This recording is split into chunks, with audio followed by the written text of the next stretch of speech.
Papasukan natin ngayon eh. MC108.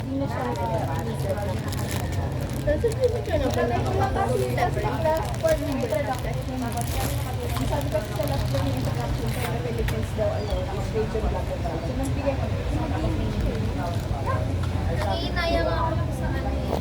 Pagwawaray ako. Kasi may mga friends. Pagwawaray na lang ako. Kahapon kasi pumunta ako dito kasi may papaayos. Ilalagay din sila yan.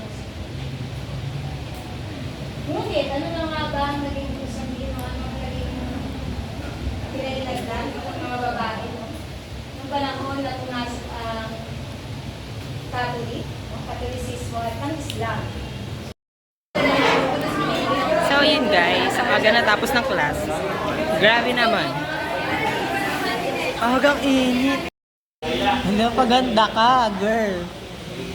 Paganda naman ang atake. Ba't nagkapaganda? Okay, waiting sa second sub. Ay, papatake siya. Okay, nasa labas ng mga tao. Bumili ng food. Ganda ko naman dyan. Siyempre, cellphone ko. Series. Ang mini. Bumili kami ng shawarma.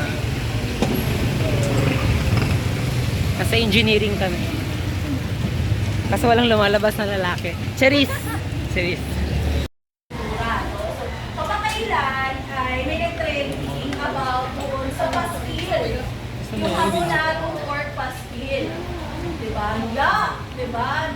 Talagang nakakagigil. At hindi siya pwedeng mangyari. Kasi, diba, alam natin sa sarili natin na pag sinabing pastil, sa chicken. Chicken.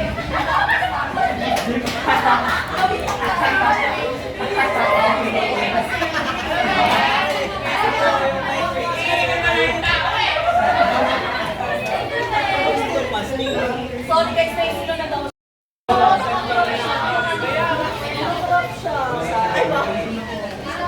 Pipicturean ko na.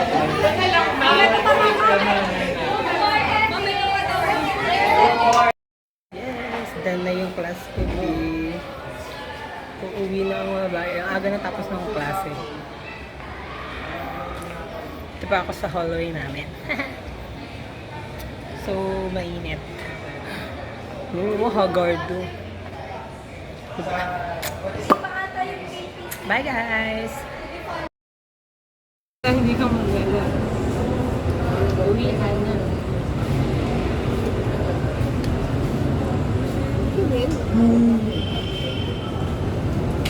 So guys, ayun, uwihan na namin. Dapat din. Cherise!